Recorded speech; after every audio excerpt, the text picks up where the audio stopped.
4. All right, we'd like to welcome everyone for our third joint meeting between Veterans, Military Affairs, and Public Protection. We always glad to see everyone. So we're going to go ahead and start with the roll call. And Mr. Secretary, make sure we got a quorum. Senator Berg, Senator Boswell, Senator Deneen, Here. Senator Harper Angel, Senator Higdon, Senator Meredith, Senator Smith, Senator Westerfield, Senator Williams, Here. Senator Wilson, Here. Representative Blanton, Representative Bojanowski, Representative Bratcher, Here. Representative Dietz, Here. Representative Dossett, Representative Freeland, Here. Representative Fugit, Here. Representative Gooch, Here. Representative Hart, Here.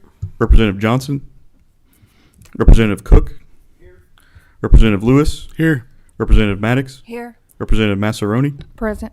Representative Proctor, Representative Raymer, Representative Sharp, Present. Representative Stalker, Representative Stevenson, Representative Tackett Lafferty, Here. Representative Wesley, Here. Senator Girdler, Here. Chair Thomas. Here. All right, do we got a quorum? We have a quorum. All right, at this time, we're going to stand for the Pledge of Allegiance, and then please remain standing, and we're going to let Brother Fugit lead us in a prayer.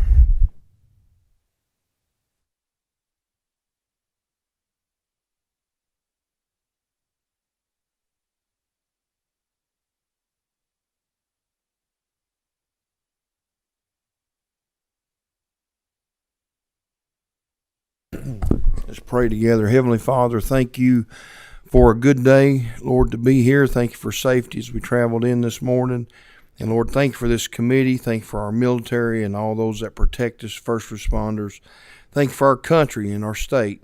Thank you, Lord, for the opportunity to serve you and to serve our people. And I pray, Lord, that you give us wisdom in this committee, that we'd bring honor to you and honor our people. Give us a good day today. We love you. We thank you for loving us. We ask this in Jesus' name. Amen. All right, we got a full agenda today. Our first part is we got to approve our minutes. So do I have a motion? I think from Representative Hart, and I'm not sure where the seconds came from. Brother Fugit. All right, anyone opposed? All right, minutes are approved. All right, so what happened a couple months ago or so, I got to meet our special agent, TJ Hanna, and we were talking, and I thought, what a wonderful time. He'd mentioned that at a lot of times us as legislators don't know what constitutes a threat towards us, or just kind of the four-letter words that some people give us quite a bit. But so I've asked him to come and kind of do a presentation on it. I do want to let you know this one is not the PG version. So those, I want to say, members and those in attendance in the room and online, please take note. Our first presenter intends to play audio clips with some foul language and explicit threats of bodily harm as part of his presentation. So if you need to leave the room or mute the video, he'll make an announcement before he plays the audio to give anyone who needs the room time to do so. So just wanted to let you know, you've been warned. And with that, please come take the table and welcome Special Agent TJ Hanna. And Agent Hanna, if you could, there's a button on the front. Just make sure you hit that. It turns green, and introduce yourself for the record. Yes, sir. My name is TJ Hanna. I'm a special agent with the FBI. I primarily work public corruption and civil rights crimes out of the Lexington office. Chairman, I apologize. I took a little bit of liberty on this presentation and figured if I'm going to be speaking to a lot of public officials, I might as well throw in a little threat awareness for public corruption as well. Being that's my specialty, this is the stuff I work in, and this is a priority for the FBI. So take a couple minutes on that, and then we'll get into the threat stuff. All right, so this isn't flipping. Let me get this working here. Should be the mouse. Oh, is it the mouse? Try that and see.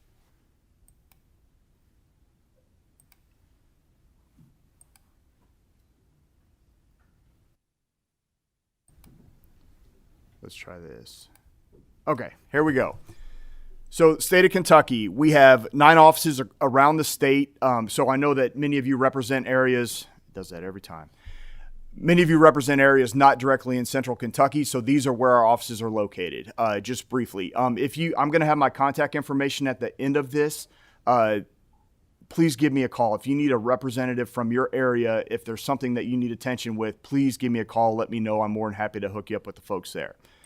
Probably the most important slide in this entire presentation is this right here, because a lot of people have questions on what exactly public corruption is. It's simply this triangle. Public official, all of us in this room, right? Most of us in this room, everybody sitting in front of me, including myself, are a public official. If we are using our official position for personal gain, that is what we consider public corruption, and that is something that is a priority for the FBI. A public official is anybody essentially who gets a check from the taxpayer. If you're being paid by a government entity, that makes you a public official. So you've got the janitor at the courthouse all the way up to the President of the United States are considered public officials, and that's what we look at. Forms of bribery or forms of public corruption that we see: bribery, extortion, kickback, embezzlement type things. Now, I'm going quickly through this stuff. This presentation is the size of an iceberg, and I'm giving you only the layer that's above the water. So if you need more, please let me know. I'm more than happy to help you out through that. I want to spend most of the time with the threat stuff, but I did want to push this. So some things that we see, and we see this across the state. We see this, unfortunately, with our elected members as well as just normal public officials that have been hired.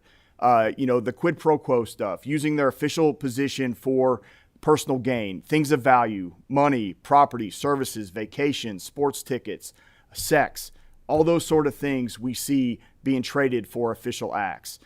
Some official acts that we see being traded: legislative votes, granting variances, zoning stuff, official letters, record checks, approving, denying permits. Those sort of things that are done on an official basis that you have been elected or hired to do are being basically sold for personal gain type things, and that's an issue. And those are the things that if you are identifying that stuff, please come talk to me. We do a very good job of keeping your names out of the news. And I'd like to see you come to me first before your name is on a headline, as something that the U.S. Attorney's Office is doing a press release on. All right, so now for the bulk of it. Threats to our elected officials. We've seen recently our elections become very, very polarized. There's a lot of stuff on the internet, a lot of stuff in the media, and it divides folks. And due to that, we're seeing the threats on the rise. Recently, there was a letter that was passed around to many of our elected officials that had some concerning statements in it. It wasn't quite reaching the level to where we could federally pursue it, but it was something concerning, and that's kind of what rose or created the genesis for this presentation right now, to come out and let everybody know, hey, as we are approving different bills or laws or sponsoring things, as we are getting into the election season, you may start getting targeted online, in the mail, that sort of stuff. Folks will send you messages. You may reply back. That may infuriate them, and they reply back with something more. I wanted to clearly go through the statute and talk about what exactly rises to a federal threat case versus just a First Amendment protected, annoying or very displeasing message or communication. So the primary statute that we use for this is 18 U.S.C. 875. And basically what this says: whoever transmits in interstate or foreign commerce any communication containing any threat to kidnap any person or any threat to injure the person of another shall be fined this title or imprisoned not more than 5 years. The key part of this is interstate or foreign commerce. This applies to not only elected officials, but any citizen in the United States. So we will have individuals call us and say, hey, my neighbor is yelling at me across the yard, and they're saying all kinds of horrible things, that they want to kill me, other things like that. That is not a federal case because we do not have a interstate or foreign commerce. Use of internet, use of mail, if someone's traveling from one place or another across state lines, that will create that interstate foreign commerce. This kind of further explains this, but communication is the mode of communication is the primary effort that we see here. The internet, social media, telephone calls, the U.S. mail, those sort of things are kind of what we need to find that threat being communicated through in order for us to take it federally. And that's kind of the hook to give us jurisdiction to investigate those. So one thing to everybody should be aware of is that the First Amendment does not protect against threats. The First Amendment allows for a lot of speech, and a lot of it can be hateful, but it's not necessarily a threat. But a threat is considered serious communication of an intent to commit an act of unlawful violence against an individual or a group. We have the authority and we have the responsibility to protect from fear of violence or protection from possibility of threatened violence that will occur. We take this stuff seriously. We have a National Threat Operations Center in West Virginia that any individual, any citizen of the United States can call into and say, hey, I'm receiving threats. Those get pushed out to the field, whether it be Lexington, Louisville, or somewhere else in the country. And we address all of those threats. Some of them don't rise to a federal level, and we'll contact the local police department to address that threat. But we do action every single one of these calls that comes in to ensure that no one is fearing violence or no one is fearing potential retribution for something that they've been involved in. So a comment is not a true threat if it's simply political hyperbole. There's an old issue back during the Vietnam War where veterans were being drafted into the military. And some of them made comments like, hey, as soon as the military gives me the gun, I'm going to go after the president with it. Well, political hyperbole type stuff. They probably don't have the ability to actually do that. That's not necessarily a true threat. If it threatens financial harm, that's not something that we can prosecute under the 875. That's just simply a threat. Obviously, we don't want that to happen, but it will happen, and we are not able to address it federally. And if it's merely offensive, right? There's a lot of bad stuff that's said. During the unrest that we had back in 2020 in Louisville and Lexington and some of our other big cities, horrible things were said back and forth. And even emails and things like that were happening. Social media posts were saying very, very dirty stuff, very wrong stuff.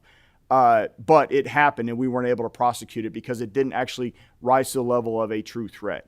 So I have some examples of some calls that we have received and that we have looked into, basically because people are calling us saying, hey, I'm receiving these voicemails, I'm receiving these social media posts, I'm receiving these emails, I'm concerned about this. This next one here, it does not contain any bad language, and it is more of considered a veiled threat. And you'll hear how the individual is talking. Now, this individual had contacted the Secretary of State's office every day for about 3 weeks, saying essentially the same thing. And he was leaving voicemails because he was not able to talk to an operator, and that upset him very much. And so you'll hear what he says here. This is Trooper McGruff of the Kentucky State Police. Ma'am, I'm sorry. Again, this is not actually a Kentucky State Trooper, okay? I wanted to make sure that was clear. Let me go back. This is Trooper McGruff of the Kentucky State Police. Ma'am, you will not hide behind a voicemail. That is not proper for a public sector job. When you are a public sector civil servant, all public sector offices must have a voice-to-voice capability during the working day. I'm not going to tolerate this hiding behind a voicemail. Furthermore, you were given an order to establish the land title database. Second, you have stalled and stonewalled. I will not tolerate this anymore. All right. As a civil servant, it is within the bandwidth of your job to achieve that task. Look on your performance appraisal. There it is. You will achieve that task. You have been given an assignment. You shall achieve that task. And furthermore, you will not use a voicemail system to hide behind. Next time I call, I expect to have voice-to-voice. This is Trooper McGruff of the Kentucky State Police, General of the Army, God's Army, and Cavalier of the Catholic Church, and Angel of Heaven, Geppetta. Good day, ma'am. I will call you tomorrow. And he did. And he kept calling. So if you're the operator that's hearing this, you know, the person that gets in the morning and starts listening to the voicemails from the night before, if you're hearing this over and over and over again, who knows when that guy might show up at your office, right? A concern. We do address those, but this would not fit in this call, this, you know, process that he was going through was not violating a federal law. We did go out there with a real Kentucky State trooper, and had a conversation with him, and those phone calls stopped. So that's the kind of service that we can provide if these things are happening. Some of these things that we get, you know, obviously the person is suffering from some sort of mental illness, or they've got some other fascination that they're just stuck on. Some of them are disabled. They don't have the ability to actually carry out a threat, but they will threaten all kinds of stuff online. We don't have to consider the fact that they're able to carry it out. If they're making those threats and it's a targeted effort, that's enough. We don't have to consider their mental status either. If they're making those threats, we could potentially charge that. Not that we're going to charge every single one, but that fits the statute, and we don't necessarily have to consider those things. So some of the things that make it more of a true threat rather than just a general kind of veiled threat, the clarity of threat. Like, I will do something versus something bad should happen to you, okay? The manner of delivery. If it's a direct email or direct reply to something that you posted versus something that's mass put on social media just as a general post to anybody, or something on, in the mail that goes out to a bunch of recipients. Directness of the threat, if it's to a specific individual or if it's more to a general demographic. You know, I know that we're in a political room. You know, I want all Democrats or Republicans to die. You know, those sort of comments, those are general comments, right? Now, if they were to actually pick out a certain politician and say, I am going to do bad things to this person, that's more of the direct threat that we need. And then also the relationship. If it's an absolute stranger, that doesn't preclude it from hitting this, but it means a little bit more to us if that person is familiar with the person making the threat or being threatened. So those are some of the things that we kind of consider when we look at these. Now here we come to the bad, very, very bad and vulgar message. So it's a minute and a half for those who don't want to hear it, or if they need to plug their ears, now's the time to do it. So a minute and a half is how long this message is for. Am I good to play it? Yeah. Go ahead. Oh. I am sorry. You are, as a former Army Ranger sniper, calling about the fucking out of control fucking sheriff's department you got in that fucking redneck piece of shit town of yours. I'm getting really fucking tired of seeing this fucking shit going on in this country that I've put my life on the line and have actually taken life for. I think I'm going to come there and make an example out of your whole fucking county. Sheriff John Staley, you do not resign, and if that fucking Mike Davis is not charged with murder, I'm going to pay a fucking visit, and I'm going to be highly camouflaged. I'm going to make an example out of your fucking sheriff's department, and it would be my honor to either die. Anyway, I will perform. You understand? I will recruit. I will motivate. We will finance. I will train them. Tactical, medical, maneuvering, everything you can think of.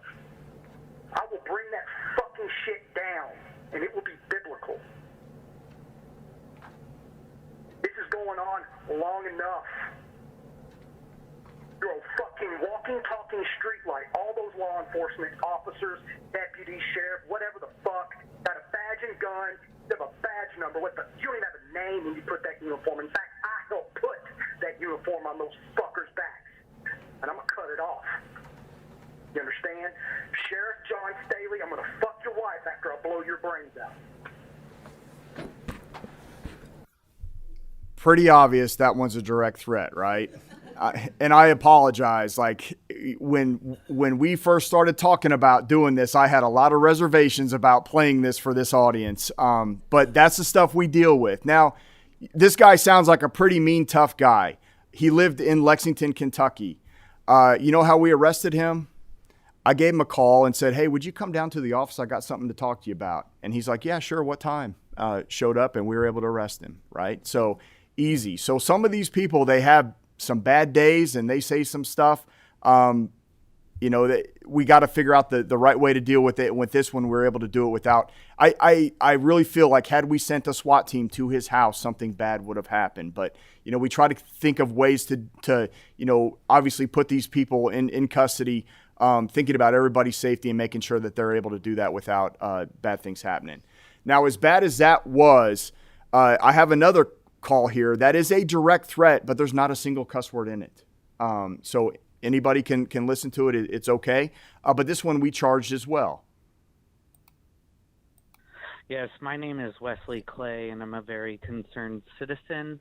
I have tried to file multiple police reports on the behalf of Breonna Taylor for the fact that you are mistreating her case and separating it from every other case and your tip line, which shows us that you're ignoring it.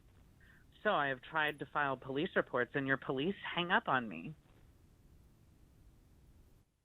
So you can call me back at 913, and you can see how my office would like to proceed with this lawsuit. Because you're not handling this case. You let her die with no justice. And we're not going to let that happen. I'm not going to let that happen, personally. If I have to stand out in front of your office every single day, I will. If I have to stand outside of your house every single day, I will. And there will be thousands with me. We will not be silent. And you will die if you do not give Breonna Taylor justice. That is a threat. Try me. So that individual was calling the Attorney General's office and making these threats. And I guess I lost so we did prosecute him. And he was from California. We brought him to Kentucky. He served his time. He's now done. But anyway, even though it didn't contain horrible cussing, you know, savage language, that was still considered a direct threat. And we did prosecute that. For the sake of time, I'm going to zip through these. You guys have these in your packet, so if you want to look through them. If your office or anybody in your sphere, anybody in the public ever receives a threat, like the first thing, if it's an imminent, like someone is coming to your house right now, call 911. That is the priority thing. Local police can respond to that quickly. FBI cannot. We still want to hear about it because there may be a chance that we can prosecute it federally. If it's other type stuff and you're just not sure and it doesn't seem like it's going to happen today, give us a call. I'll have my contact information on the back of this. Give me a call. We'll talk about it. We'll figure out the best way to address it. My contact information. Please use this. If you find public corruption, you know, if you've got that triangle, a public official using their official position for personal gain, give me a call. I'll keep your name quiet. I'm not going to publish it. Please call me on that sort of stuff. It's a priority for us. But also, if you feel like you're being threatened, give us a call. We want to work with you. We want to figure out the best way to address that and stop it, because no one in this country should have to live like that, threatened and for fear. That's all I have. Thank you so much. Hopefully y'all learned a lot about it, and I'm betting we have a question or two here. Please. Senator Berg, you're leading us off there. Thank you, sir. Amazing presentation. I really apologize for walking in late. Oh, yes. Right here. Okay. I have actually two questions. The first is going to go back to a meeting that is why I was late.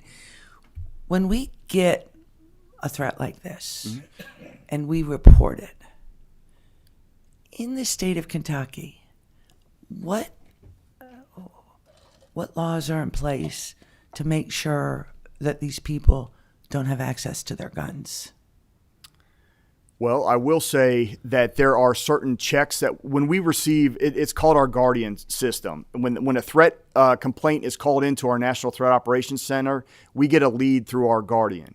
And the Guardian stuff, we look through there. So if we're finding that an individual has a declared drug use or a declared mental illness, we're able to put a check in there so that if they were ever to go to a store and try to purchase a firearm, they're prevented from doing that. Outside of that, if they own weapons and they have them in their possession, if the threat is egregious enough, we can work with our local partners to go out and potentially have them surrender those weapons. If we need to do an emergency, to get them some mental evaluation, oftentimes we can have family help us with that. That's kind of the best that we do. But anytime we get these and we think that there's going to be an imminent threat, we're working closely with our local partners, local law enforcement, state police, to ensure that we're taking any tool in their tool, that they have access to that could potentially lead to harm to somebody else out of their possession. So in follow-up, we are able to do that in this state at this point. Yes, that's exactly what we do in this state. All right, thank you.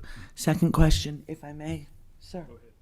I don't know where does hate speech fit in? There's been just this last week, actually. I'm one of the few Jewish members who's elected, and there's been some really nasty stuff going on that I try to stay away from. Sure. But where does that fit into this whole scenario? Well, and that's kind of where the First Amendment comes in.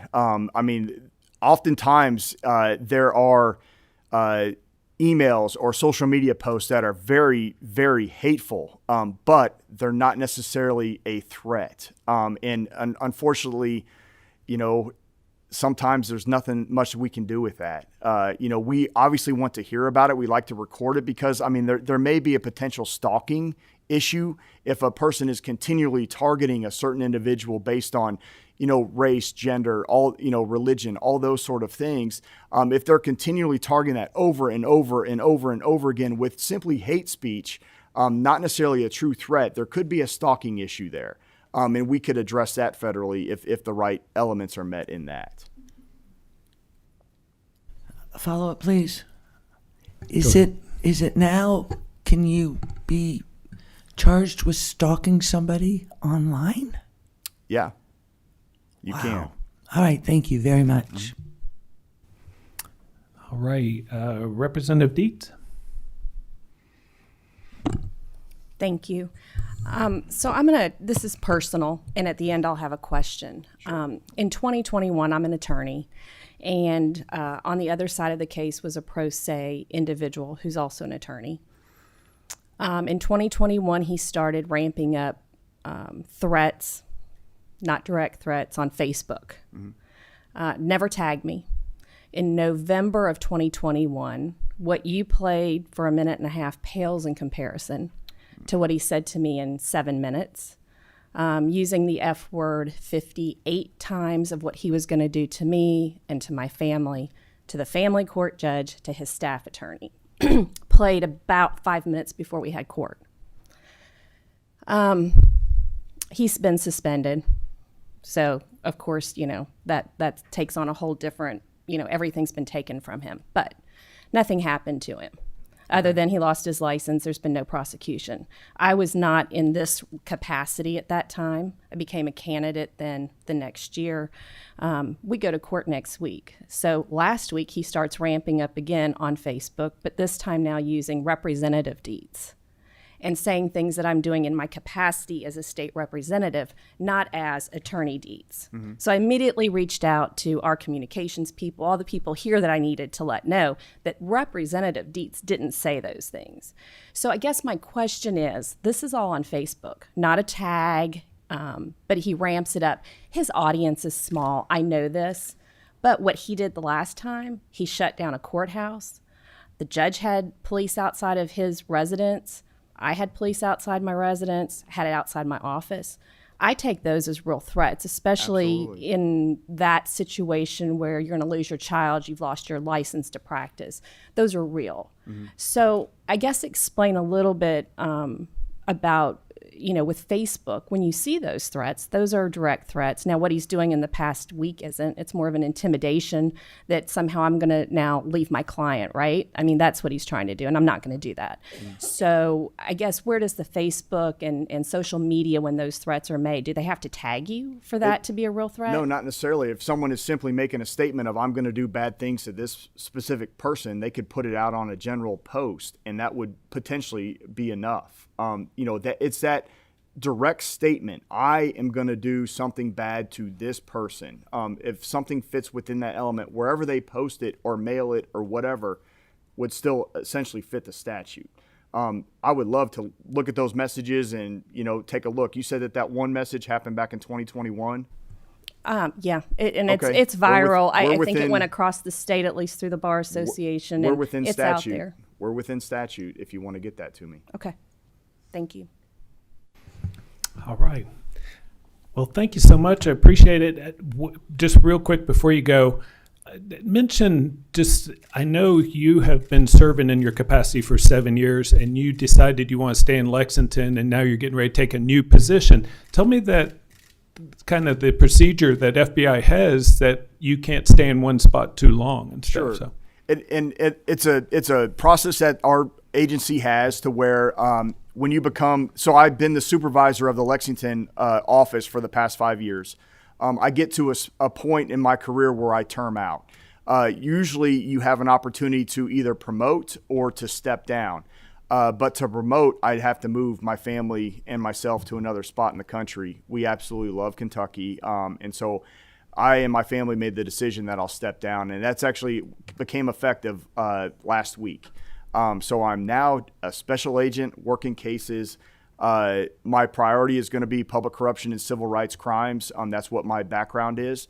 And so I'm ready to start at it. So I need some work. I need some public corruption cases. So if you guys know of anything, let me know, and we'll work it together. Well, appreciate that. And we're glad to have you. I just wanted to catch on record that you love Kentucky and want to stay here. So I absolutely love Kentucky. That's what I was fishing for. So yes. Thank you so much for being here. I guess I'd say I'd look forward to working with you, but I kind of don't. So just you should. I'm a friendly guy. Yeah, there you go. All right. Well, thank you much. All right. Thank you so much. Take care. All right. We have Ashley and Zach, if y'all want to come on up. And Kate, do you want to join them, or are you good back there? So, Ashley told me that she's playing bingo. This is one of the few committees she hasn't testified in front, so now she can cross off the V for Veterans Committee because she's testifying in front of us. So we appreciate it. You know the routine, so make sure your green lights are on. Introduce yourself for the record, and I think we're getting you queued up. Great. Thank you so much, Chairman Thomas. Yes, in all the years I've been doing this work, I've never testified, I don't think, in front of this committee. So it's an honor to be here today. I'm Ashley Watts. I'm President and CEO of the Kentucky Chamber of Commerce. I'm Zach Morgan with the Kentucky Chamber Foundation. Thank you all again for having us today. We're going to talk about a new initiative that we have, and I talked to Chairman Thomas a couple of months ago about it. I've talked to Representative Bratcher as well. Really excited about really helping our military and our military families get into Kentucky's workforce. You all know the Kentucky Chamber of Commerce. You all know the advocacy that we do on behalf of businesses throughout Kentucky. We are the state's largest business association, and advocacy is really at the heart of what we do and why we exist. But we also have a really robust foundation. We have a Kentucky Chamber Foundation, a 501c3, that really is a good complement to all of our advocacy work. And you guys know most of that work in that foundation centers around workforce. I know you guys talk to employers in your districts all the time, and the number one thing that I hear from all of them is workforce is their top concern right now. And so the Chamber Foundation has many programs to really address Kentucky's workforce issues. I can slide this. So a couple of areas where we work with our foundation before I kind of turn it over to Zach to talk to you about why we are here today is just to give a little bit of a primer about some of the programs that you may have heard about before. And like we said, we do a lot of advocacy work over here at the Capitol, but we have a lot of programmatic work that's going on throughout the state. And a couple of programs that I just wanted to highlight that really do tackle the workforce crisis head on. One is a program called Talent Pipeline Management. You may have heard about this. We have had this public-private partnership partnership for about 6 years going on right now. And it's basically a system with industry experts throughout the state to work together, define the skills they need, measure the results of the workforce effort. And this includes creating a talent pipeline that ensures that the right talent is available for the right jobs.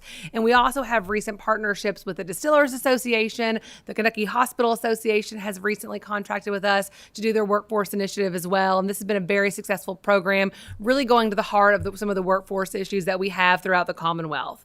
Another program that you may have heard about is our workforce recovery program. Another way to say this is our work with second chance hiring. We know that we have a problem here in Kentucky with substance use disorder that has led to high rates of incarceration. We have worked with many of you all, Senator Westerfield, on this for many years. And from a chamber perspective, we want to make sure that it's highlighted as not just kind of this epidemic going on with substance use disorder, but as also part of the workforce issue, and making sure that when these people can get, the treatment and the recovery that they need, they can then get the most important thing really to the recovery, stable employment and a stable job. And so we've been working on that for several years. And Zach's going to tell you a little bit more about that program and how that program is helping us help our military families as well. And then lastly, we have an initiative that is really fun called Bus to Business, where we literally put students on buses throughout the state of Kentucky and send them to different businesses. So they can kind of get a see and feel and flavor of what different businesses look like. Some may have, preconceived notions of what manufacturing look like, and then they go to a business like Toyota and everything is just kind of blown out of the water. And so it's been really exciting to be able to do Bus to Business the last several years. During COVID, we had to do a little bit of virtual. We're now happy that we can actually get students back into businesses throughout the state, and we have hundreds of businesses that have participated in that. So I wanted to just kind of give you a little bit of some of the examples of our programmatic work through the foundation and really kind of talk about what we're here to talk about. Back in May, I always say everything we do at the Chamber is membership driven. We represent businesses of all sizes throughout Kentucky. And back in May, we were reached out to by a local Chamber of Commerce, Christian County. Chairman Thomas, Senator Westerfield, your local Chamber of Commerce, which is a great chamber down in Western Kentucky. They obviously work very closely with Fort Campbell. And so a group of military leaders from Fort Campbell, along with the Christian County Chamber, came to the chamber. And I thanked them for coming all this way for this meeting. And they said, you guys do a lot with workforce development. That's basically everything that you do is encompassing how can we improve Kentucky's workforce. But you're not really doing much with the military population here in Kentucky. You're doing things with second chance hiring, and you have your TPM, and you have Bus to Business. But we would really love to partner with you all and help you guys, also offer some of these same things to our military families here in Kentucky. And I thank them for bringing this to us and kind of showing us that sometimes here in Frankfort, Fort Campbell several hours away, telling us about the stories going on at Fort Campbell, going on in Fort Knox. And that day, some of the statistics we heard, and I know you all on this committee obviously know many of these statistics, but some of them that really stuck out to us was that 35% of military spouses report that they are not employed, but they want employment. That's here in Kentucky, 35%. They also say that the military spouse unemployment rate has hovered around 21%. And you guys know these statistics. We have 2 open jobs in Kentucky for every 1 person looking. And so having this population that is wanting to work, is willing to work, is ready to work, and yet we can't sometimes find them employment was something that obviously the chamber wanted to tackle. We also know that throughout the United States every year, 200,000 men and women leave the U.S. military and return to life as civilians. Here in Kentucky, just in Fort Campbell, 5,000 soldiers leave Fort Campbell and return to their lives as civilians. Many of them go to Tennessee. Many of them go to the states from which they came from or their spouse came from. But how could we do a better job here in Kentucky of being welcoming to these military families and making sure they want to stay, live, work, and raise a family here in Kentucky? 500 from Fort Knox as well. And so with that conversation, it really was kind of eye-opening for us that this is really going to be part of the multifaceted solution, like we always say, to our workforce crisis. It's really all hands on deck. And how can we take these servicemen and women that have been trained and skilled and ready to work and have all of those good skills that we want employees to have, how can we help them transition to civilian life? And so using some of the models that we had used previously through our foundation work, really tackling workforce participation, we came up with something we're really excited about. And I'm going to turn it over to my colleague, Zach Morgan, who is a program manager with the Kentucky Chamber of Commerce and also a veteran. Thank you. Good morning, and thanks for having us. So I'm a veteran and a military spouse. So I've got firsthand experience with this topic, and I'm excited that we're getting ready to launch this. So what we're launching is, as Ashley said, based on our successful Fair Chance Academy, and so you see a few details about that on the slide right now. We started the Fair Chance Academy last year, and since we did that, we've had a total of 80 employers trained on how to implement fair chance practices in their businesses. And actually by mid next month, we'll have up to 100 employers trained through that. From the results of that, 96% of the employers who responded to a survey after the Fair Chance Academy said that they valued it and that they learned a lot, and they're glad that they attended. It has also directly resulted in more than 150 job placements from these fair chance populations. So I think the results really speak for themselves. So here's a quote from a Fair Chance Academy attendee, David McKenzie. "I feel like I have tremendous resources that I never had before.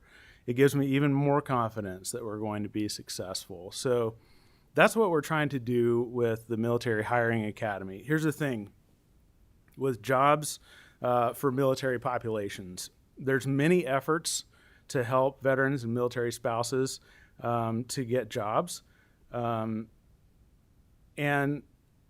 the Chamber is really uniquely positioned to complement those efforts that are already being done by government agencies and nonprofits. What we can do is bring employers to the table and help them navigate all of these programs that are out there. So our strength is really bringing the business community together around a cause. And we believe that the best workforce solutions are business-led. So we're introducing the Military Hiring Academy. A key component of the design of this academy is that it puts a focus on tangible action. The way we've designed this is to have 1 day of in-person training at the Chamber. So the Fair Chance Academy has 3 days of in-person training. This Military Hiring Academy will have 1 day of in-person training at the Chamber. It will then have a 10-hour course that results in a certificate of human resources continuing education credits. And then a required trip to a military job fair. So whether that's at Fort Campbell or Fort Knox, or even here in Frankfurt at the Boone Center, the employers will then be required to go to one of those job fairs and meet some of the people that we're talking about.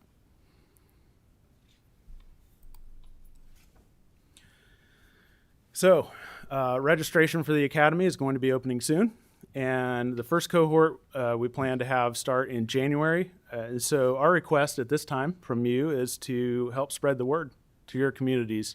And let's fill up this academy and start to build a movement in Kentucky of employers who are ready to help support our veterans, service members, and their spouses. And pending your questions, that concludes. Thank you. All right. We have to take any questions. Well, we have at least one right now and maybe another or two here. But Representative Cook. Hey, good morning. Thank you all for being here today and really appreciate what you're doing. Long been a huge fan. Zach and I've talked about this before and love what's going on right here in Kentucky. And my question, and something I really hope you all keep working on as we do this, is so many members, military members, are going to process out of the military and go back to the state where they came from. Mm-hmm. So not all our Kentucky service members are processing out in Kentucky. In fact, most are not processing out of Kentucky. Myself, I came out of Camp Lejeune, North Carolina. Representative Wesley, I'm sure he came out of Camp Lejeune. You're going to have very few Marines, Air Force, Navy will actually process out of their home state of Kentucky. Are you all looking into getting in with those TAPS programs? I know you can't maybe have an individual there, every time they run a TAPS class every 30 days and they're processing out. But where they have some kind of sign up and they can at least get online, log into this and say, okay, I'm processing out Camp Lejeune, but I'm going to sign up for this. And I know the day I get my DD 214 and return home, I can walk right into this class. And how can you just speak on how we're going to attack that? I think that's a great question. And just to clarify, so this program is for employers. And so employers will sign up, Kentucky employers will sign up and basically be military ready, military friendly, kind of make sure they are ready to accept this population. And so we'll be working closely. We've met obviously with General Bullard and General Lamberton and all of the various branches of military. We're going to rely on their expertise, yours as well, to really tell us how to make sure that servicemen and women know that we are offering the service to Kentucky businesses. So when they're transitioning out, they know that Company X out of Madisonville is a military-ready facility. They know that they've been through the Kentucky Chamber program, and they know that they, will have a good chance of potentially going there for employment. So I think we'll have to work with the military side, but Zach, you can jump in as well. Sure. Yeah, and that explaining what you just explained is going to be a component of what we're training the employers, helping them understand that this population is huge and is all over the world in terms of transitioning out. And so helping them also understand how big that is and ways that they can get connected from their standpoint as an employer too. So that'll be a component of it. That's a great question. You don't only want to retain the servicemen and women we have in Kentucky, like we do in everything. We want to attract more people to be here in Kentucky. So that's a great point. Mm-hmm. Follow up, if I may, Mr. Chairman. Please go ahead. And my other point would be on that is you're talking to the businesses and they start going through and they start looking at what MOSs match what they want in their company. Don't forget about the grunts. We're good at other stuff, and besides just carrying the Yes. mortar base plate, we can a lot of leadership skills come with that. Absolutely, and that's something that I'm passionate about as well. And one of the ways that I explain it to employers when I'm talking to them is that there's a baseline level of leadership at the lowest ranks in the military. If you've just been in for a year or 2 years, you've been in charge of somebody. It might have been one or two people, but you've got supervisory experience. It doesn't matter what your job is, plus your technical training. So that's a major component of it. Thank you. They've got the right man for the job, and I appreciate what you're doing. Thanks. All right, Representative Hart. One quick question. Is there any cost to this, to the employers for the training and to get involved? Yes, we're working on our on the cost for the application, but there will be a cost, and of course, Kentucky Chambers will chamber members will have a discounted rate, but it will cost to the employers. We're still working on that as we kind of put the final touches on everything, but there will be kind of a minimal cost for employers to make sure to enter into the program. All right, thank you. All right, Representative Stalker. Thanks so much for being here and for your presentation. What I'm curious about is what is the expectation for our employers who will be participating in this to offer comprehensive mental health to those incoming veterans, specifically that their company will be providing. We obviously want to make sure their future employees are getting the supports that they need, but also that the companies, have the training that they need to provide those resources. My concern is always mental health and our extremely high suicide rates in our veteran population. It's a great point. Yeah, so there will be discussion about helping. In my mind, the first step is understanding who your employees are, having that line of dialogue, and even my personal experience, being able to talk to my supervisor about things I'm going through. And so that's really the first barrier that we'll be breaking down, is helping employers understand kind of that two-way street of communication, but with their employees, of where's this new employee coming from, and help the employees then also know this is a different world. Now that I'm in the civilian world, it's different than the military. And so, that will also be a component, at least at the level of explaining that this is complex. Thanks. Thank you. All right, I think that's all the questions. It was funny, I was speaking over to Military Officers Association of America over the weekend. And of course, we're in Christian County, and so there was probably 40 people in the room, and I asked how many are from living in Tennessee, and everyone but one raised their hand, and only one was from Kentucky. And so it is important that, especially some of these border states, which we have 7 that surround us, but along our longest on the Tennessee border, that maybe we can lure some of these people to living in Kentucky. If we could ever get that income tax situation taken care of, which we're working on, I understand, but that'll help tremendously, because I talked to a couple of them that retired and are living in Clarksville for that simple fact, because we still tax their pension. So appreciate all y'all's work on that, and thank you for coming, and mark that off your bingo card. Yes, thank you all for having us. Zach, good to see you too, because Thank you used you. to be here every meeting there, so good to Old see you stomping back. grounds. Thank you. All righty, at this time, Representative Massaroni, if you want to bring up your guest, and we can pull wing chairs, looks like we got a couple of them. And ladies and whoever might be testifying, if you could just make sure the green lights are on those, on your speakers there, or microphones, and then introduce yourself so we have it in the record too.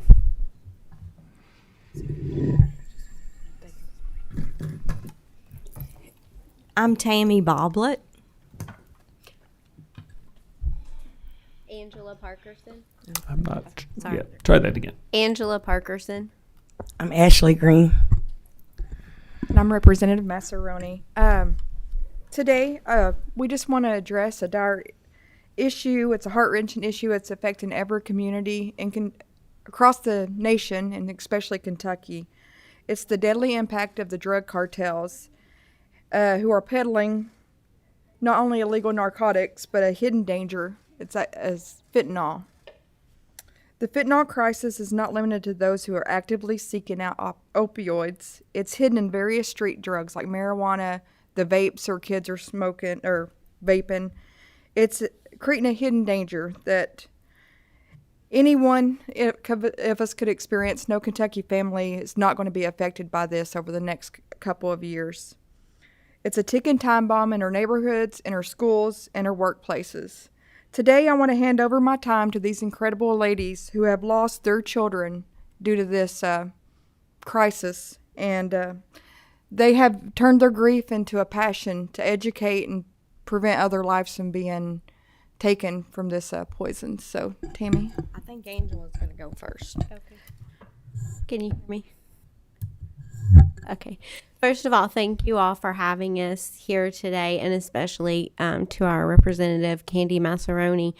We started this, the Never Alone Nick Rucker Foundation. I started this after my son, 24-year-old Nick Rucker, was deceived and poisoned to death in Bardstown, Kentucky, after he bought what he thought was a Percocet and split that half a pill with his friend, who then ran out and left him to die alone.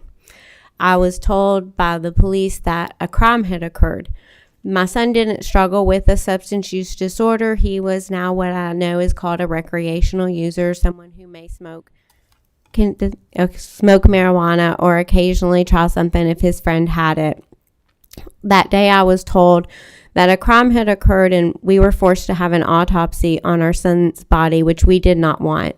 But we had no choice. They told us a crime happened. Fast forward 3 months later, I go to talk to the police detective in Bardstown, and he said he'd never heard of my son. He didn't know who he was, which prompted me to start our nonprofit. And my main goals were originally this: number one, to bring fentanyl prevention and awareness to the state; number two, to reduce stigma and shame across the country; and number three is what we're doing here today, which is to change laws in association with how this fentanyl crisis is treated. Because first of all, a lot of what you see on these signs, it says fentanyl changes everything. You cannot fight addiction from the morgue. And that's because people like my son are not addicted to drugs. And currently the only thing that we're doing here in the Commonwealth is to address addiction and overdose. My son did not overdose from drugs on his death certificate. As on all Kentucky death certificates, there's an option for overdose, and it is not checked. My son split a half a pill, and he was deceived and poisoned to death.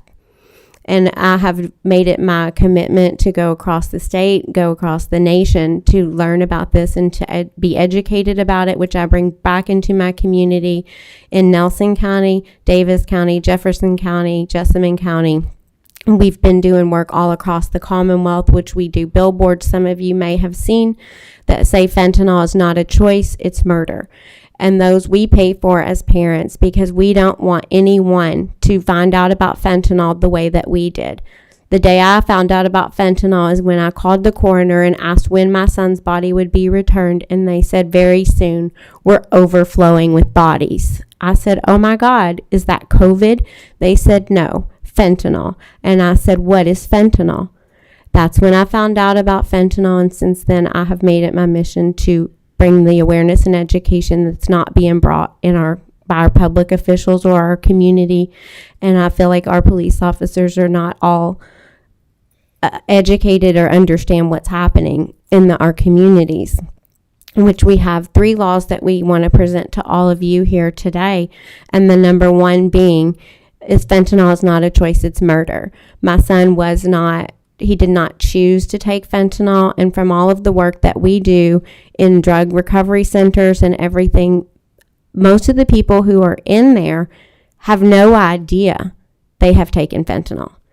They're in there for recovery from fentanyl, but they had no idea. Some of them just smoked marijuana. Some of them took methamphetamine. They never wanted to take an opioid, but it was laced into the drugs they took. And the over 4,000 people that died in the past 2 years in the Commonwealth, over 70% of those people were poisoned to death by fentanyl. They did not choose fentanyl. And my son was killed April 23rd, 2021. Tammy's son Chase was killed 46 days later in our same community. Had the police acted on this, potentially they could have saved an additional life or more. 24 people were poisoned in Nelson County in 2021. And if they had done something to act, maybe we could have prevented it. But currently that person is still out there, still selling their drugs, knowing that it has fentanyl in it, doing it with wanton disregard for human life, all for one reason and one reason only, to make money. It has been said by the Drug Enforcement Agency that this is being brought into the country from China and made into pharmaceutical pills that mimic drugs that mimic pharmaceutical pills laced into cocaine, methamphetamine, and that it's a national crisis, that it is a weapon of mass destruction. And the day that I got to testify in front of those people at the Drug Enforcement Agency, I said this, which I say to you: how is it possible that my 24-year-old son was deceived and poisoned to death by China and Mexican drug cartels in the middle of Kentucky, and nobody notices or cares? And then that's what I want to do something today, is to do something to charge people with murder when they kill someone. And also there's an additional factor where people are running out and leaving people like they did my son to die alone, when all they have to do is to call 911, and we have the Good Samaritan law and they won't be charged. But so much of this has to do with awareness and education that most people don't even know. They think this is about overdose and addiction, and I'm here to tell you it is not. And then Tammy will talk to you about Chase's law, and we have Ashley here who will talk to you about Baby Cash's law. Both of them also lost their children as well. Hello, thank you all so much for having us here. And I have mine written down so that I can maybe get through without crying. So I lost Chase on June 8th, 2021. Chase struggled with addiction. He had 15 months sobriety when he took a pill he believed to be Xanax. It was pure fentanyl. During this journey of addiction, I've come to realize a lot of things. One, there is not a lot of help available. I would like to think things have gotten better because it's been a couple of years since I've been on that journey, but I'm not sure they have. There would be days when Chase and I would go to 6 facilities, and one day, like 6 different counties from Indiana to Lexington to Louisville, and there would be reason after reason that they would not keep him. Many days we would go to lots of places and Chase would still come home with me. One, they didn't have a bed. Chase was not suicidal or homicidal. His insurance would not cover inpatient, even though that is what Chase needed. He needed a long-term facility. I proposed Chase's law for 2 main reasons. I had Narcan Chase 2 times, 2 separate occasions. I Narcaned him. I called 911. In Nelson County, the police always respond with the first responders. And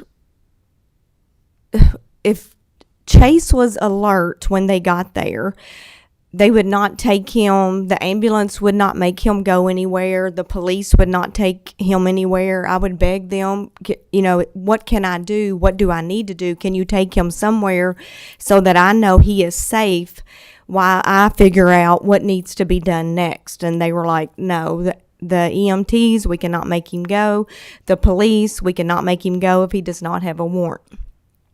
What I wish would happen is that when someone is Narcaned and the 911 is called or the police are there, that they are forced to go somewhere, whether it be a 72-hour hold, 48 hours communicare, hospital.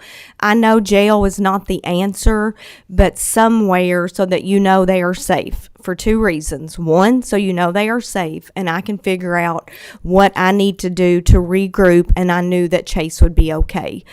Second, Chase was Narcaned. He was alert. He was okay. Hours later, that opioid can reattach to the brain receptors and they can die. So it was really hard that, you don't want to take your eye off them. You're not really getting the help that you need. You're on the phone. Chase would be on the phone too. Like, you start here, I start there. Let's see what we can do. There would be times when we would be on our way and then they would call back that last bed was taken. Okay, let's regroup. And then you pull over and you're on the phone and you're trying to find another place to take them. The stigma is terrible. I was treated poorly. Chase was treated poorly. Even the places that we were going to for help, we were treated very poorly. So we're just trying to raise awareness. We want people to understand we're normal people. These things happen to lots of families, and we're just trying to break the stigma. I think Chase's law could save lives, because if you're Narcan, you have almost died. You have got to make a change right then and there, or we will continue to lose people from this. Ashley's story is different, and I will let her tell that.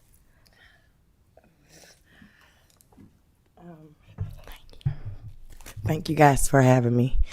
My name's Ashley Green, and my son's name was Cassius.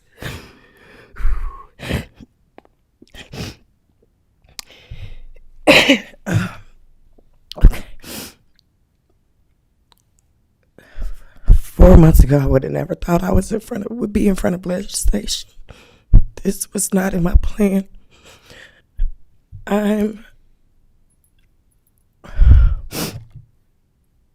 I'm who they're fighting for. I'm a recovering addict. I lost my children due to my addiction in 2016, and I was on crack cocaine. It started off as recreational and just spiraled. I know what their kids went through. So losing my kids, it really took me down a dark path. I did the homelessness. I did the food pantries, the clothing closets, no job, prostitution. I did it, due to my addiction. And so in 2019, I got a letter from DFC saying if I didn't act and cooperate, that I would lose custody of my kids. My rights would be terminated. And that was my rock bottom. That's when I knew something had to give. That's not what I wanted, but addiction was really hard to fight. It's such a stronghold that you don't know who you are no more. You're waking up every morning for this drug. Like, it was your life. It's your everything. Before food, before hygiene, before anything, it's this drug. And so I dropped to my knees when I got that letter. And I begged God, I said, please send me a sign. I can't do this on my own. This is the hardest thing I've ever faced. I was 30 at the time. I begged God. I believed in a higher power. I knew something. He would give me something. I didn't know what it was. But a week later, I found out I was pregnant with my baby. And I found out on March the 24th. And I got into rehab March 27th of 2019. And that is my sobriety date. I've held on to it. I will hold on to it. I will treasure that day because of my baby. I was 2.5 months pregnant when I found out, so nothing harmed him. Everything was smooth. But with this baby came a new chance at life. I was able to get a job that I've been on for 2.5 years now. I was able to get the home. I live in a house, not an apartment, a home. I was able to find my fiance that engaged me March the 25th of this year. 2 days before my sobriety date, March the 27th, and my son died 14 days later. He solidified my life. He brought everything that I thought I could not get in recovery. He brought that to me. He redeemed me. He gave me the things that you could only imagine. I was living a joyous life before April the 19th. I got engaged.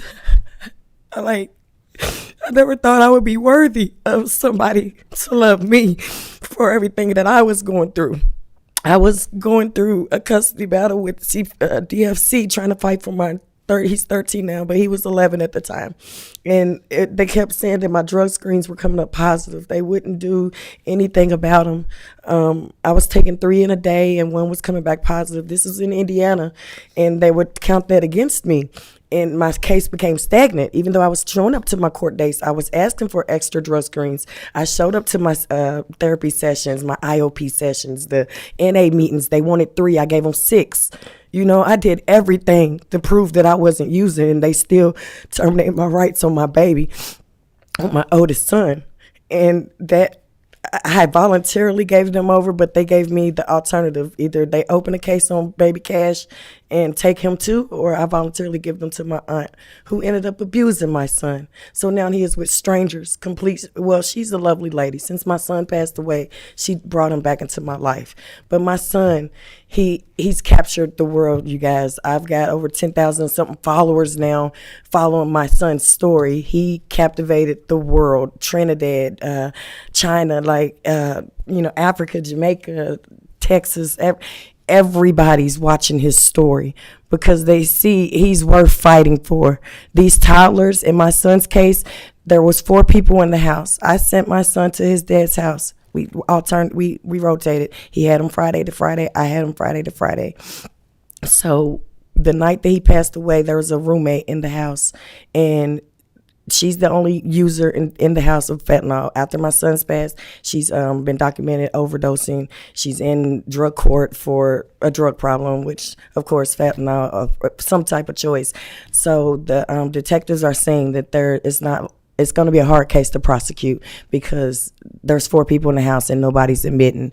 This lady was on the run from the law for 2 months. And it took, when I posted on Facebook about it, that's what captivated the world. I showed them my son in his casket, me next to him, and he looked so peaceful. He was very angelic. He loved cookies. He loved Paw Patrol.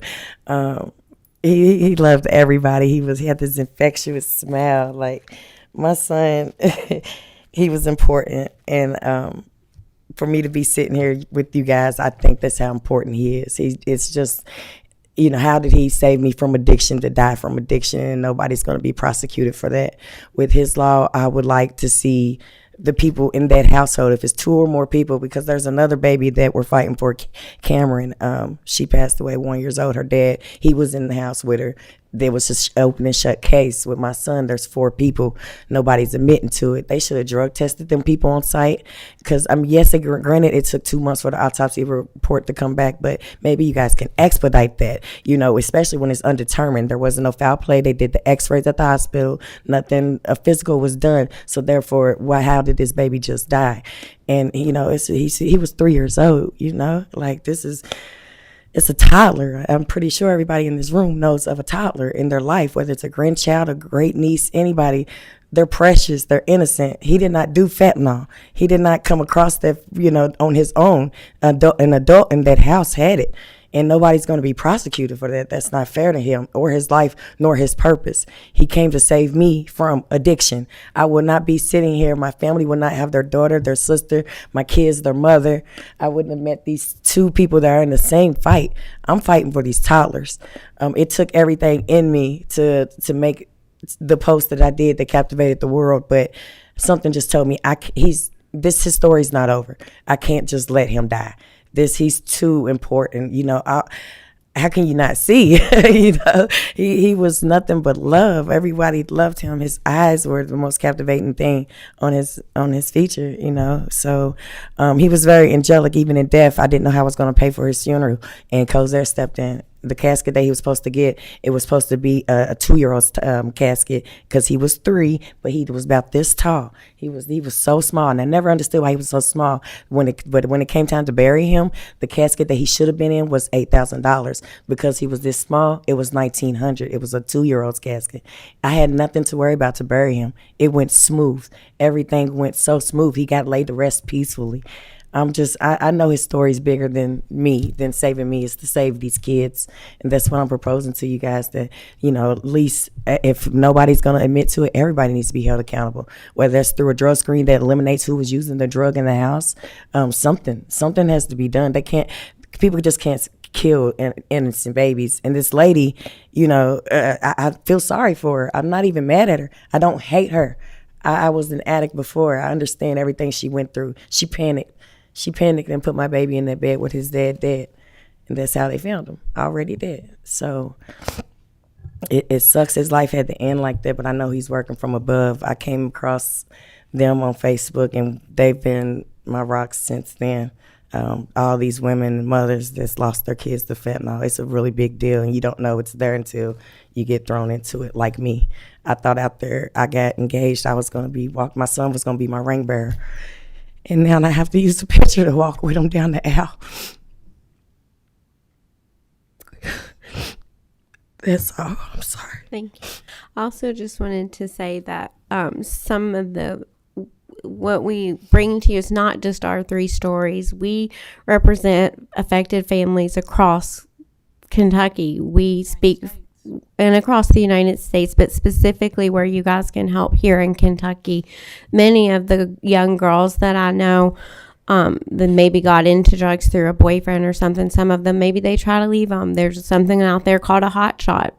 They do this on purpose, and they kill people, and then they'll wrap them up in a tarp and throw them out like garbage.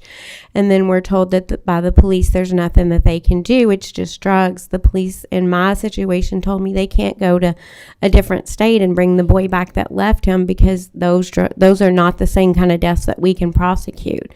They won't go look at the video footage of him withdrawing money from the bank on the day he died. There's so many things they could do to stop it where it's at, to prevent the next person from dying or becoming addicted, but they don't.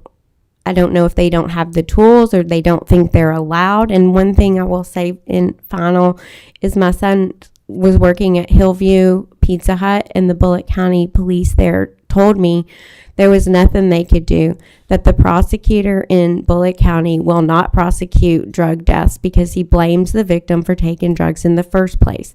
And they told me their hands were tied. And he said, what you need to do is you need to go to Frankfort and tell the people that we want their help and we need their help because there's nothing we can do. And I said, they're selling drugs that are killing people 2 blocks away. So are you telling me that it's legal to kill someone as long as I do it with drugs? He said, ma'am, that's not what I'm saying. I said, but it is what you're saying. And we just pray that each and every one of you will consider that, because our kids' lives matter, and they matter greatly. And my son Nick is just like any of yours. Cash is just like any of yours, and so is Chase. And we do this now not because of our kids, because it is too late for us to save them. We do it because we want to save yours. It's not safe to be a teenager in America anymore. Our children are dying. Representative Massaroni, you're good? I do, and I sympathize with, and I'm sure we all do. My gosh, the loss of a child is just, I could not imagine that. And our hearts go out with all of y'all. And this is something that I'm sure, the next speaker is getting ready to. I see him on my list here. He's getting ready. He's been fighting it for a while too, and I'll let him talk on that. Representative Mastroni, and if it does get rolled into a bill, I'm assuming you're trying to do some legislation. If there's criminal penalties, a lot of times in general session, it'll go through the judiciary, and Senator Westerfield's here, so it could go through his committee, but we appreciate you bringing it to us and bringing us light of it. Many of people sit here are on both committees anyway, and we appreciate that. So with that, Representative Fugit has a question. Thank you, Mr. Chairman. Really, just a few comments. Thank you, Representative Mastroni, for bringing these ladies here today. And ladies, thank you all for sharing your life with us. Not just a story, but it's life. And sometimes we tell stories, but life is life. And you have to live with the loss for the rest of your life. And so I served with the state police for 22 years. Almost 10 of those was in the drug trafficking world. And we had a great opportunity to be more stringent on fentanyl dealers a couple years ago. And I appreciate Chairman Westerfield getting it through the Senate side. And we did make some changes that made stricter penalties for those who would traffic in fentanyl. But sad to say, and what it did was it required people who are selling fentanyl to serve 85% of their jail time. And that was all well and good for people who were selling large quantities. It had to be 10 grams or more. That was not the original way it was wrote. It was written for anybody who traffics in fentanyl. And trafficking is the sale, the transfer of controlled substance. That's what the definition of trafficking is. But we had legislators who listened to the people who would say, well, what about people who are just like sitting at a party and they give their buddy a little bit and we really don't want to charge them with trafficking? But your story is the exact reason why those who would sit at a party and just say, hey, try this, should be charged with trafficking. They should have to serve 85% of their time, whether they sell a half of a Xanax that's fentanyl, or if they sell 10 grams of pure fentanyl. They ought to have to serve jail time. We've become so soft in this country on people who are killing our people. I spent days picking up the bodies of young people that I knew in my community. I've saw firsthand, and I come up here where we have an opportunity to change that. But we chose not to change it because we might catch somebody who, well, I'm going to give my buddy a hit on this marijuana cigarette that's laced with fentanyl, and it kills them. So we don't want to charge those people because they've got a problem. Now listen, I pastor a church, and I believe in second, third, and 10th chances for people. I really do. But I also believe that those who are selling poison should have to pay for selling poison. There should have to be consequences for what they're doing. Now, traffickers, some people do it for money. Some people do it because they're chasing their next high. But it's all the same. If they're dealing death, whether they're feeding their own habit or they're doing it for money, the result is the same. Your lives have been forever changed and affected because somebody sold poison or gave poison to your children. And ma'am, I thank the Lord in heaven that you've got a clean date and a sober date, that God has allowed you to have victory over that. And I pray that you continue to seek Him and let Him help you in life. I will. You know, I think that, you know, there's going to be a lot of fentanyl bills that's going to be filed this year. That there are. And I pray that we as legislators can look at the facts, not don't take this wrong, sad stories of people who are on dope, selling dope to feed their habit, that they shouldn't have to pay for their poison dealing. Because your stories are not just stories, they're life. That's life. You can't turn it off. It ain't like watching a movie. It ain't like, you know, I watched this movie on TV and the cops did this and the robber did this. And then you turn it off and you go about your life. That's not the way it happens. Because when you're awake, you're thinking about it. When you're asleep, you're dreaming about it. It's your life affected. We have the opportunity to put dope dealers in jail where they need to be. And if we don't, shame on us. Thank you, Mr. Chairman. Thank you. We got both of our state police retirees here. So Representative John Blanton. Thank you, Mr. Chairman. Ladies, thank you for being so brave to come before us today and tell your stories. Your stories are real. And as Representative Fugit said, you have to live with them for the rest of your life.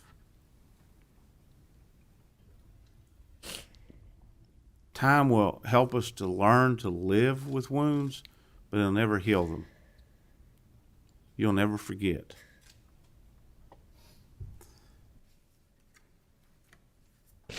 And I have to agree with everything that Representative Fugit has said here. Sadly, you'll get a lot of sympathizers and a lot of supporters when they hear your story.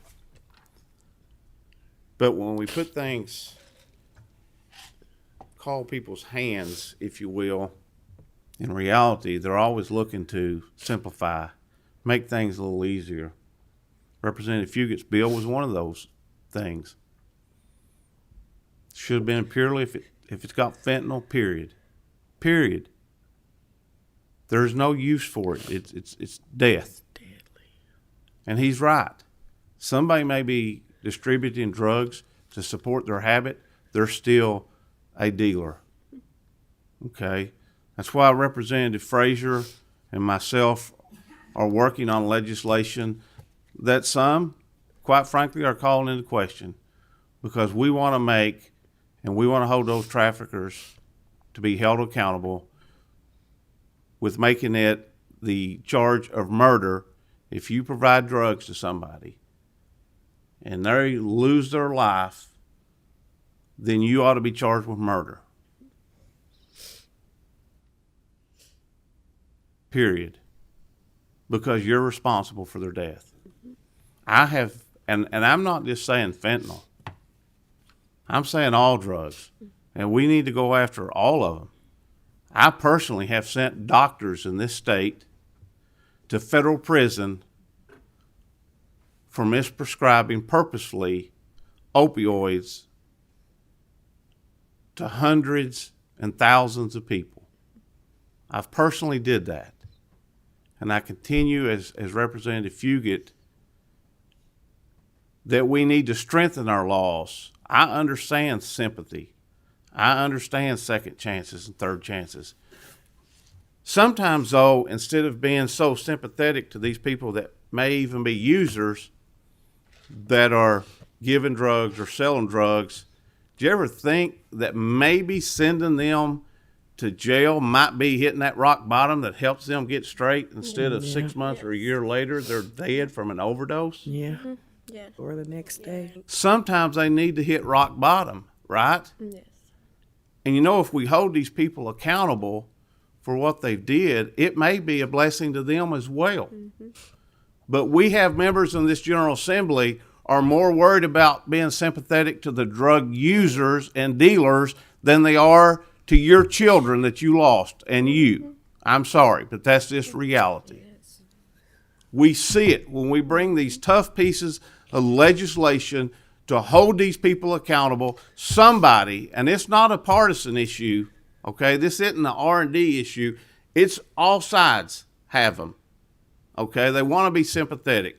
We want to hear that, oh, we've got an overpopulation in our prisons, and they're all in there for just drug possession.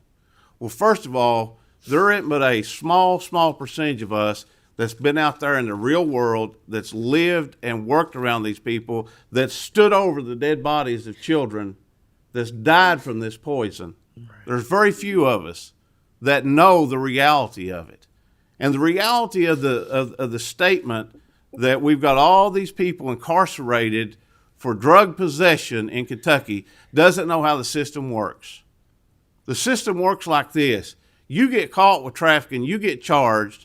We have way too many people that are waiting on their hearings in court, in circuit court. So what do? We end up trying to plead things out so we don't have to bog down the court system, right? And what they do, they take trafficking charges, they amend them to possession charge, and they send them to prison. Instead of looking at what they're there on their conviction, try going back and looking what they're actually charged with. What they're actually charged with. If there's a prosecutor that's got that attitude out there that you spoke about, shame on him for not doing his job. He's elected by the people. The people ought to stand up and do something about it. Because if I'm a prosecutor in that county and you're doing that, I'm going to go after everything I can.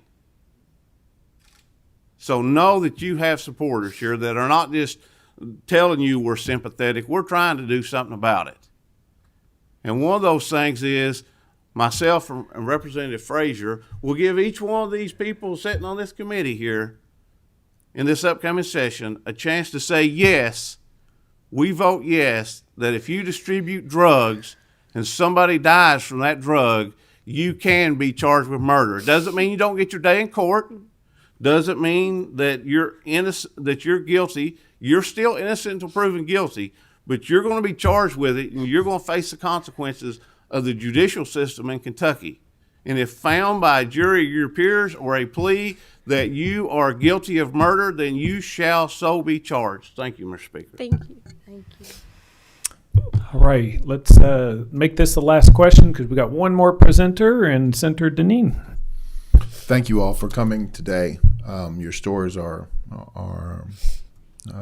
compelling on the need for us to take action.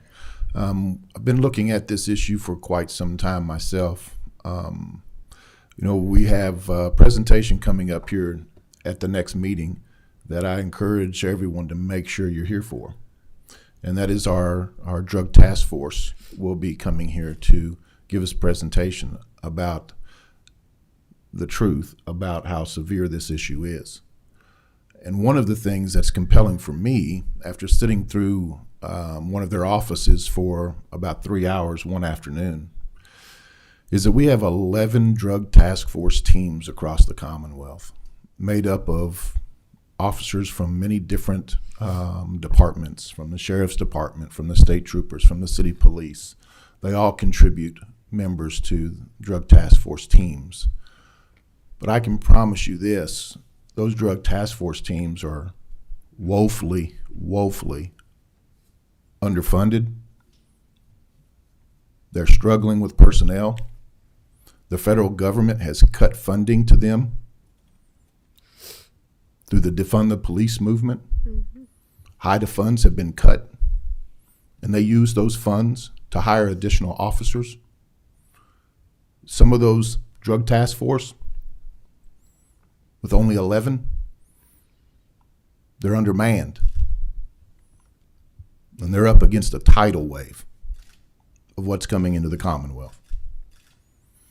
And I encourage you, as members of this committee, of the House, of the Senate, when you see opportunities to fund, to make up the difference from the federal government, that the Commonwealth should pick up and fund our 11 drug task force teams and give them the communication and the technology tools that they need. You would think all of them had their own radios to operate within a drug task force. They do not. You would think that every one of the 11 drug task force teams had the technology necessary to survey, monitor, protect their communities. They do not. So when you leave here today, be reminded of that, because the direct result of not funding those task force is what we have before us today and across the Commonwealth. It's costly in lives. I believe we owe it to the Commonwealth to get that funded and get that done this next session. Thank you, Senator. All right. Great debate on it. And go ahead, Ashley. You deserve the last word. Is there any laws that do protect toddlers, and are you guys going to consider the baby cash law? You know, I am going to defer if Senator Westerfield would maybe help on that, because we fall under the public protection realm, but he's an attorney and he might know a little bit better. Would you mind? Well, I mean, there are lots of laws that we currently have on the books, but it depends on what the facts of a given case are. It depends on, as has already been mentioned, what the prosecutor is willing to do or what the prosecutor is not willing to do, or what the grand jury decides is appropriate should the case even be brought. So it's very fact specific. If you want to talk to me afterwards, I'm happy to sit down and discuss any number of statutes that we currently have or what you think we can do to add to that. I'm happy to do that. Thank you. Yes, ma'am. Thank y'all. Thank y'all so much for being here. We appreciate you, Representative Massaroni, for bringing this, and it's a tough topic and definitely heartfelt there. So, all right, we got one more presentation, and Miss Representative Nancy Tate, if she wants to take the stand, and I don't know who you're bringing up with you. Thank you very much, Chairman Walker. I appreciate this, and also the opportunity to present through the committee. So I was asked to give an update regarding our Safe Haven baby boxes. And so in 2021, we expanded the Safe Haven law to allow for the Safe Haven baby boxes in Kentucky. So I asked Monica Kelsey, the founder and CEO, to join me, and I think Monica is on Zoom. So I know you guys you've been here for a long time. You've discussed a lot of things, so I'm just going to go ahead and defer to Monica. Great. They're pulling her up right now, I think. I'm hearing she might be in midair flight or so. Yeah, she's on. You know, Monica, actually, right now, I think the Safe Haven baby boxes are There she is. in 12 states, Monica. I know you're actually out there working and trying to get them in all 50 states, so I'll give you the opportunity to take over. Can you guys hear me? Yes. Go ahead. Well, thank you guys so much. I actually landed. I'm in Mississippi. We are launching tomorrow in the 12th state in the nation for baby boxes. We are seeing tremendous strides in infant abandonment not happening in the states that we're in. It's very encouraging. Just to give you a little history of the Safe Haven Baby Box Foundation, I founded this organization back in 2015 after seeing a baby safe in the country of South Africa. And I brought the idea back to the United States. It had never been done before. And I started the uphill battle of getting people to understand that placing your baby in a box is a good thing when the alternative is a dumpster or the alternative is a trash can. And so, and it has been an uphill battle. I have a lot of people that are against the baby boxes, which I still don't understand that, but that's not for today. But I want to give you guys just a little bit of history on why I'm so passionate about Safe Haven baby boxes, and I think it'll kind of bring things to light for you. And I'm going to take you back a few years to August of 1972 when a young 17-year-old girl was brutally attacked and raped, left along the side of the road. And this, of course, was in August of 1972 when abortion was illegal in our country. And I'm not here to debate abortion. I'm just stating the facts. And this 17-year-old girl was strong enough to press charges against this man who had raped her, and he was arrested and he was charged. And if that wasn't the worst of it, when her life was finally getting back to normal, she found out she was pregnant. She was hidden for the remainder of the pregnancy, and she gave birth in April of 1973 and abandoned her child 2 hours after that child was born, and that child was me. So I stand on the front lines of this movement as one of these kids that wasn't lovingly and legally and safely placed in a safe haven baby box. But today I'm giving parents options to keep their child safe and to allow this child's life to go on. And like I said earlier, tomorrow I am launching in the state of Mississippi. That will be the 12th state in the nation for baby boxes. I still have to pinch myself because I never wanted it to get this large, but Christ had a different idea of what his definition of doing this job was than mine. And this will be box 158 in the nation. We've had a total of 38 infants in the last 5 years come through the baby box program and 133 handoffs. So over 160 babies have come through the Safe Haven program. Now, Kentucky is exciting because Kentucky has made some great strides this year alone. We currently have 19 active boxes in the state of Kentucky. I am blessing a box in Owensboro on Saturday. We have 3 in production, which means the boxes are being built right now for 3 more communities in Kentucky. And 6 boxes have been delivered but are not active yet. And we're doing the training and the testing on those boxes. And then 6 are in contract negotiation. So a total of 34 boxes should be probably close to completed by the end of this year. Now, this year alone in the state of Kentucky, we have had 2 little boys and 1 little girl surrendered in the baby boxes just in Kentucky. And Indiana, it's so amazing because Indiana, I launched in Indiana first. That was the first state in the country to have baby boxes. And of course, we have the most babies coming through the baby box program, but we also have the most boxes in our state. But Kentucky is number 2. It's right behind the state of Indiana. So Kentuckians have just wrapped their arms around this program.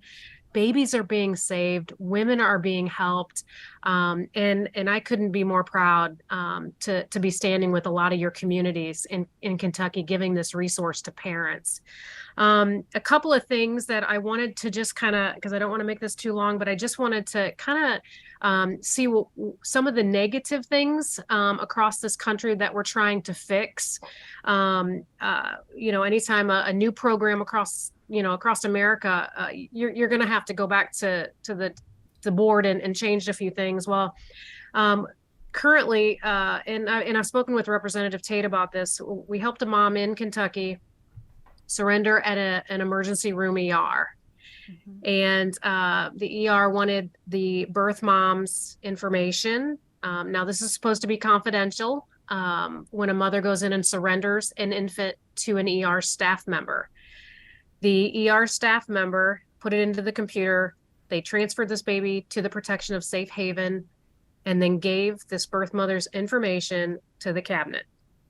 The cabinet decided since they had this mother's information, they had to reach out to her parents, and this was a minor. And so this made a whole mess for us. We did hire an attorney. The hospital's actually,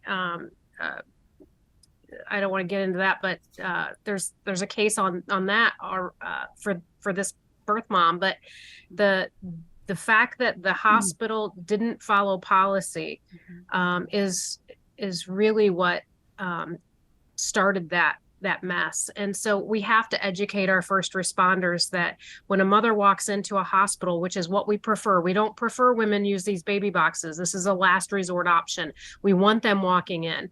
But then when they walk in, we want the hospital to follow the procedure and not give the information to the Department of Child Services or the cabinet. And in this case, it did. And we had to get an attorney involved to help this mom surrender this infant legally and get her name off the birth certificate. Another thing that we've seen in the state of Kentucky is one of the babies that was surrendered in one of our boxes had, I believe it was marijuana and alcohol in this baby's system. The Department of Child Services came to the firehouse and was wanting information about this birth mom. And the moment that we start giving this information for these babies or these parents to the cabinet or to the Department of Child Services, when a child has marijuana or alcohol in their system, these women aren't going to bring them to us anymore. They're going to start dumping them in trash cans and dumpsters again for fear that they're going to be identified. And so I've asked Representative Tate if she can help us with that to make sure that we define the word abuse, because the Department of Child Services is stating that this is abuse on an infant. And so that's another issue that we have. Make sure I hit all my notes here. I apologize. One of the other issues, Monica, that we've talked about is what the definition of continuous availability or continuous access by the EMS or the staff. So if you'd like to address that as well. Yeah, so I'm a retired firefighter and medic, and when I decided to start putting boxes in fire stations, it was because I know the inside of a firehouse and I know how the 911 system works. And so these boxes call 911 on their own. Nobody has to be in the building. Nobody has to be standing on the other side of the wall. The box is going to call 911 and 911 is going to dispatch the fire station. And this is in every box. We also have some that have cameras in our baby boxes, and the cameras on the inside of the baby boxes are not to identify mom. It's actually to have a set of eyes on the newborn that is inside the baby box. And I'll show you one of our fire stations. I don't know if you guys can see that, but that's the inside of the baby box in a live time right now.